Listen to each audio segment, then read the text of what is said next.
Summarize the situation. Summarize the situation from the other person's point of view. If you're summarizing and you've done it right, the other side is going to say, that's right. You got to get them to say that's right. Not you're right. They say you're right when you've been pitching and they want you to shut up. You're right is secret code for please stop talking. We sort of joke around in my company, we say you're right is code for F you. The 2 millimeter shift is describing to them, and this is what Mike was talking about earlier. Discover what's important to them. How do you know when you've discovered it? When they say, that's right. Not you're right. They say you're right when you're pitching. They say that's right when you reiterate it back to them what the world looks like to them. There's stuff here that you will never know unless they tell you.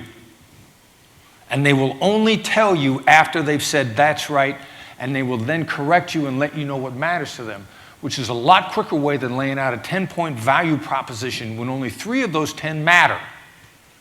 Because all the time that you spent on the 7 of the 10 that don't matter are wasted time. It is what everybody else is doing to them. Does it work on sociopaths? This is an American that was kidnapped in the Philippines, and this is a sociopath that's got him. And this is a raping, killing, murder, and head chopping terrorist, straight out of the movies. And this is the negotiator that I'm coaching. Now, our sociopath is calling for $10 million of war damages for 500 years of oppression, from the Spanish to the Japanese to the Americans. It's a smart move because it makes $10 million sound like not that much money. Fishing harm, fishing rights violation, economic harm, everything that's happened over the last 500 years. Now, I realize right now you're tuning this out because you've never been in a discussion when someone was mad at you and they were bringing up things from the past that didn't have anything to do with you, did you? People don't do that. That's just crazy. Only terrorists do that. So we get into this and we go back and forth, and finally we got to hit the reset button. This is what we refer to as the birth of the that's right moment, because I coach my guy to say, today all we're going to do is get the sociopath to say that's right. And you're going to summarize everything that he said, and especially the bad stuff about us. That's where you're going to have trouble, because you only want to talk about the good stuff about you.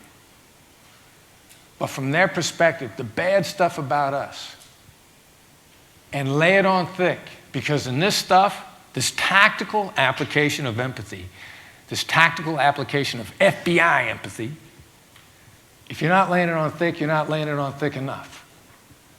So we get on the phone with this guy. I'm coaching a negotiator, and I coached all over the world. That's what I did. I coached negotiations.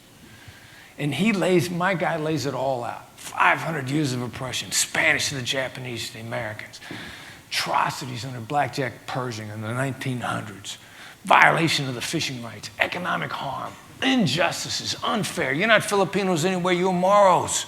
And you're being oppressed today by a puppet government in the Philippines that's held up by the last colonial power, which is the Americans. And he goes on and on and on. And finally, he gets done, there's a moment of silence, and the sociopath on the other end of the line says, that's right. And in that moment, we went from $10 million to 0. The ransom was never mentioned again through the duration of the kidnapping. It went away. It was just gone. Kidnapping took a couple more twists and turns. A couple months later, the American walks away. Jeff Schilling, the American, just walks away. Local farmer sees him walking down a dirt road. Knows he's got to be Jeffrey Schilling because there ain't that many black Americans walking around the south of the Philippines. Says, you must be Jeffrey Schilling. He says, I am. They fly him back to Manila. The military, they hold a big press conference. President of the Philippines on one side, Secretary of Defense on the other side. Secretary of Defense says, in a daring rescue operation, we have rescued the American Jeffrey Schilling. We shot all these terrorists and they were mortally wounded. They went off into the brush and died. That's why we don't have any bodies to show you. But it was a daring rescue operation. Daring operation. They gave him a ride. I'm back in the Philippines about 3 weeks afterwards. Another kidnapping has gotten kicked off, and I connect up with my guy, and he says, you're not going to believe who called me on the phone. I don't know. The terrorist, the sociopath. He still knows my guy by his undercover name. He's got his undercover number. What'd he say? Have you been promoted yet? I don't know what it was he said to me on the phone. I was going to kill the American. You're really good. They should promote you. He hangs up. What's he saying in that moment? I felt respected by you. I'd deal with you again. That's what he was saying. He was telling him that if they had to deal with each other again, he felt respected enough that he would be willing to deal with them as a peer-to-peer basis. Understand the terrorist got nothing. Nothing. His organization ended up in a shambles as a result of this. And he was still willing to deal with the guy that got the that's right out of him.